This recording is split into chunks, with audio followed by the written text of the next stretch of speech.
అభిజ్ఞ అంటే తెలుసుకోవాలనే కోరిక. ఈరోజు మనం జియోమార్ఫిక్ ప్రాసెస్ అంటే ఏంటో తెలుసుకుందాం. ఫస్ట్ ఇక్కడ పేరుని డిస్క్రైబ్ చేయడానికి చూద్దాం. జియో అంటే ఎర్త్. దీని యొక్క మీనింగ్ అందరికీ తెలుసు. అందుకే జాగ్రఫీ అంటే ఎర్త్ అనే మీనింగ్ తెలుస్తది. అదే మార్ఫిక్ అంటే ఏంటి అనంటే షేప్ లేదా స్ట్రక్చర్ లేదా ఫార్మ్. సో, సింపుల్‌గా చెప్పాలంటే ఎర్త్ యొక్క సర్ఫేస్ ఉంటది కదా! సర్ఫేస్ యొక్క షేప్ గాని, ఫార్మ్ గాని, స్ట్రక్చర్ గాని చేంజ్ అయ్యే ప్రాసెస్‌ని మనం ఏమనొచ్చంటే జియోమార్ఫిక్ ప్రాసెస్ అంటారు. సో, మళ్ళీ చెప్తున్నా ఎర్త్ యొక్క క్రస్ట్ ఉంటది కదా! అన్నిటికన్నా పైన లేయరు. దాని యొక్క షేప్ గాని, ఫార్మ్ గాని, స్ట్రక్చర్ గాని చేంజ్ అయ్యే ప్రాసెస్‌లనే మనం ఇక్కడ జియోమార్ఫిక్ ప్రాసెస్ అని అంటారు. మనం ఇక్కడ ఈ ఎర్త్‌ని చూస్తే, ఈ ఎర్త్‌లోన ఈ పైన సర్ఫేస్ అనేది ప్లెయిన్‌గా ఏం లేదు. కొన్ని చోట్లేమో కొండలుంటాయి. ఇంకొన్ని చోట్లేమో చాలా పెద్ద లోయ ఉంటది. ఎందుకు ఇలా ఉంటుంది?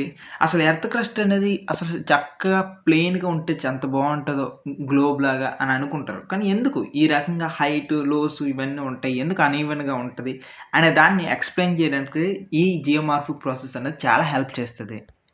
బేసికల్లీ ఇలా జరగడానికి మేజర్‌గా 2 ఫోర్సెస్ ఉన్నాయి. ఈ ఫోర్సెస్ వల్లనే ఇక్కడ జరుగుతుందనమాట. ఫస్ట్‌దేంటంటే ఎండోజెనిక్ ఫోర్సెస్ అండ్ సెకండ్‌ది చూసుకున్నట్లయితే ఎక్సోజెనిక్ ఫోర్సెస్. ఇక్కడ క్లియర్‌గా అర్థం చేసుకుంటే ఇక్కడ ఎండోజెనిక్‌లో ఈ పదాలే చెప్పేస్తాయి. ఎండో అంటే ఇంటర్నల్ అనమాట. సో, ఈ ప్రాసెస్ ఏంటంటే ఇంటర్నల్‌గా జరిగే ప్రాసెస్. ఇంటర్నల్‌గా లోపల ఏం జరుగుతుంది? దాని యొక్క మొత్తం ఇన్ఫర్మేషన్ చెప్పేది ఈ ఎండోజెనిక్ ఫోర్సెస్ అనమాట. అదే ఈ ఎక్సో అంటే out side. So, out side ఆ ఎర్త్‌కి ఔట్ సైడ్‌లో ఏమేమి చేంజెస్ వస్తాయి అనే దాని గురించి, అక్కడ జరుగుతున్న ప్రాసెస్ గురించి ఎక్స్‌ప్లెయిన్ చేసేది ఈ ఎక్సోజెనిక్ ఫోర్సెస్ అనమాట. So, endo means internal. అదే ఎక్సో మీన్స్ ఔటర్ లేదా ఎక్స్‌టర్నల్ కూడాను అనొచ్చనమాట. అయితే ఇప్పుడు అసలు ఎండోజెనిక్ ఫోర్సెస్ అంటే ఎగ్జాక్ట్‌లీ ఏంటి? ఈ ఎక్సోజెనిక్ ఫోర్సెస్ అంటే ఎగ్జాక్ట్‌లీ ఏంటి? అనే దాని గురించి ఎక్స్‌ప్లెయిన్ చేస్తా. ముందు అసలు ఎండోజెనిక్ ఫోర్సెస్ అంటే ఏంటి? అనే దాని గురించి ఎక్స్‌ప్లెయిన్ చేయడానికి ట్రై చేస్తాను.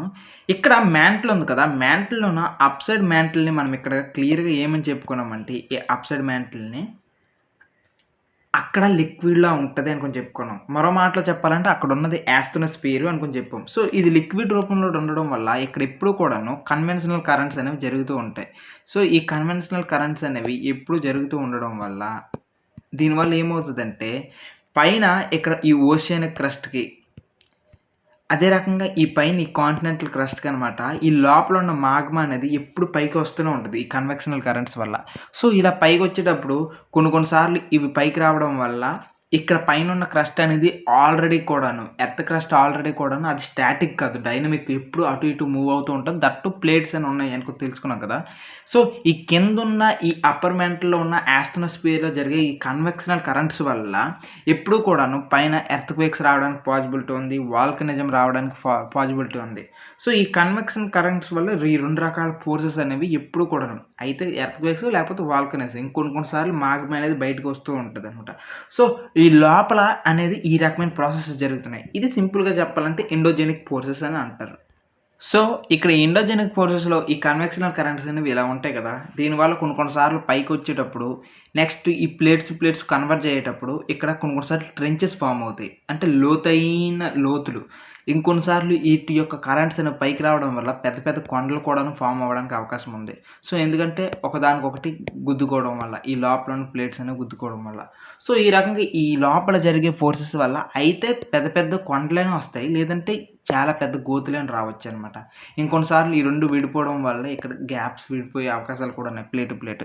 ఇవన్నీ కూడాను ఎండోజెనిక్ ఫోర్సెస్. అంటే ఈ లోపల ఉన్న కన్వెక్షనల్ కరెంట్స్ వల్ల మాత్రమే జరుగుతుంది. ఇప్పుడు మనం దేని గురించి మాట్లాడాలంటే ఎండోజెనిక్ కాకుండా ఇప్పుడు ఎక్సోజెనిక్ గురించి మాట్లాడతాం. ఔట్ సైడ్ నుండి. ఈ ఔట్ సైడ్ నుండి జరగడానికి మేజర్‌గా ఏముంటాయంటే వెరీ సింపుల్ మేజర్‌గా ఉండవంటే ఏంటి లేదు. ఒకటి సన్ను. సూర్యుడు ఉంటాడు కదా! ఈ సూర్యుడు ఒక్కడు చాలనమాట. ఈ సూర్యుడు ఒక్కడు చాలు. ఈ సూర్యుడి నుండి వచ్చే ఈ సన్ రేస్ వల్ల పెద్ద పెద్ద కొండలు ఇవన్నీ కూడాను ఏమవుతాయంటే వాటన్నిటిని కూడాను మారిపోతూ ఉంటాయి. ఈ కొండలు ఇవన్నీ కూడాను. పైనున్న లేయర్స్ అన్నీ కూడాను వీక్ అయిపోతూ ఉంటాయి. ఆ తర్వాత మనకి వర్షం వస్తుంటది. సో, ఈ వర్షం వల్ల కూడాను చాలా చేంజెస్ వస్తుంటాయి. ఆ తర్వాత ఇంకొక మేజర్ రీజన్ ఏంటంటే విండ్. ఈ గాలి వల్ల కూడాను చాలా వరకు కూడాను ఇక్కడ ప్రాసెస్ అంతా కూడాను ఇక్కడున్న ఇసుక అటు వెళ్ళిపోద్ది. అక్కడున్న ఇసుక ఇటువైపు వెళ్ళిపోద్ది. ఈ రకంగా బయటున్న ఈ ఎక్స్టర్నల్ ఫోర్సెస్ అంటే ఇవే. వీటన్నిటి ద్వారా అయితే 2 జరుగుతున్నాయన్నమాట. ఇక్కడ జరిగితే ఒకటి డీగ్రేడ్ జరుగుతుంది. అంటే మొత్తం అంతా కూడాను పగిలిపోయి చిన్న ముక్కలుగా జరిగిపోతుంది. దీన్ని డీగ్రేడేషన్ అనొచ్చు. ఇంకొక రకంగా చెప్పాలంటే వేరింగ్ డౌన్ అనుకుని కూడా అని అంటారు. లేదు అంటే ఇంకొన్ని సార్లు ఏమవుతదంటే ఇక్కడ కలెక్ట్ అయిందంతా కూడాను ఒకసారి ఒక దగ్గరికెళ్ళి పోగవుతూ ఉంటది. అంతా కంపైల్ అవుతూ ఉంటది. సో, ఎప్పుడైతే ఈ సెడిమెంటరీ రాక్స్ లాగా ఎలా కంపైల్ అవుతుందో అది కూడా జరుగుతుంటది. ఎందుకంటే ఇసుక ఇదంతా కూడాను. పగిలినవి ఎప్పుడైనా సరే ఏదో ఒక దగ్గర అవ్వాలి కదా! దీన్నే అక్కడ మనం ఏమని చెప్పొచ్చంటే ఎగ్రేడేషన్ అంటారు. సో, అయితే ఇవన్నీ కూడాను ఏమవ్వాలి సింపుల్‌గా ఒక ప్లేస్‌లో పగిలగొట్టేసి అంతటిని వేరే ప్లేస్‌కి డిస్ట్రిబ్యూట్ చేసేవాళ్ళు. దాన్ని డీగ్రేడ్ చేసేస్తారు. పెద్ద కొండైనా సరే నాశనం చేసి అలా చిన్నది చేస్తది. లేదంటే పెద్ద వాటినన్నిటిని కూడా ఫార్మ్ చేస్తది. అంతా కూడాను ఒక దగ్గరికి. సో, ఈ రకంగా డీగ్రేడ్ అవుతది. ఎగ్రేడేషన్ జరుగుతూ ఉంటదనమాట. దీన్నే మనకు నచ్చిన భాషలో మనం మాట్లాడాలంటే ఎక్కువగా వాడేది ఒకటి వేరింగ్ డౌన్ అంటారు. డీగ్రేడేషన్, వేరింగ్ డౌన్ అంటే అదే ఎగ్రేడేషన్ మాత్రం ఇక్కడ ఫిల్లింగ్ అప్ అంటారు. సో, ఫిల్ చేస్తున్నట్టు అనమాట. ఈ ఫిల్లింగ్ అప్ అనేది మాట ఎక్కువగా యూజ్ చేస్తూ ఉంటారు. సో, ఇక్కడ ఫైనల్‌గా మనం అర్థం చేసుకోవాల్సింది ఈ జియోమార్ఫిక్ ప్రాసెస్‌లోనే ఏంటి సంగతంటే, ఈ స్ట్రెయిట్ లైన్ ఎర్త్ క్రస్ట్ అనుకుందాం ఎగ్జాంపుల్‌కి. ఈ ఎర్త్ క్రస్ట్‌లో ఉండేటప్పుడు ఇక్కడ మేజర్‌గా కూడాను ఇక్కడ లోపల మాగ్మా ఉంది కదా! ఈ లోపల ఉన్న మాగ్మా వల్ల ఎర్త్ లోపల ఉన్న మాగ్మా వల్ల ఈ పైన ప్రాసెస్ అంతా కూడాను ఇది పైకొచ్చి చిన్న కొండలు ఫార్మ్ చేస్తూ ఉంటాయి.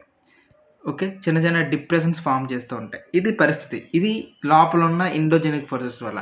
అదే ఇటు ఈ స్ట్రెయిట్ లైన్‌కి అవతల సైడ్ చూస్తే ఎక్సోజెనిక్ ఫోర్సెస్‌లోని చూస్తే ఇక్కడ సన్ ఉంటాడు. సన్‌తో పాటు ఎక్కువగా వర్షాలు పడుతూ ఉంటాయి. దాని తర్వాత విండ్స్ వస్తుంటాయి. ఇవన్నీ కూడాను వీటినేం చేస్తారంటే అవసరమైతే పగలగొడతాయి. లేదంటే ఇంకొన్ని సార్లు ఏమవుతదంటే వీటన్నిటిని కూడాను ఒక దగ్గర కంపైల్ చేస్తూ ఉంటాయి. సో, సింపుల్‌గా ఈ జియోమార్ఫిక్ ప్రాసెస్ అంటే ఎర్త్ క్రస్ట్ మీద ఈ ఫిజికల్ గాని, కెమికల్ గాని జరిగే యాక్షన్స్ వల్ల ఈ ఎర్త్ క్రస్ట్ అనేది ఏమేం చేంజెస్‌కొస్తుంది. మాటిమాటికి ఈ సర్ఫేస్ ఆఫ్ ది ఎర్త్ అనేది ఎలా చేంజ్ అవుతుంది అనే దాన్ని ఎక్స్‌ప్లెయిన్ చేయడానికి ఈ జియోమార్ఫిక్ ప్రాసెస్ అనేది హెల్ప్ చేస్తదనమాట. దీనికి ఎండోజెనిక్ ఫోర్సెస్ ఉన్నాయి. అదే రకంగా ఎక్సోజెనిక్ ఫోర్సెస్ ఉన్నాయి. ఇదే ఈ టోటల్ కాన్సెప్ట్. ఈ కాన్సెప్ట్ అంతకు మించి ఇంకా ఎక్స్‌ట్రా ఏం లేదు. నెక్స్ట్ లెసన్స్‌లో ఇంకా ఎక్కువ డెప్త్‌గా వెళ్దాం.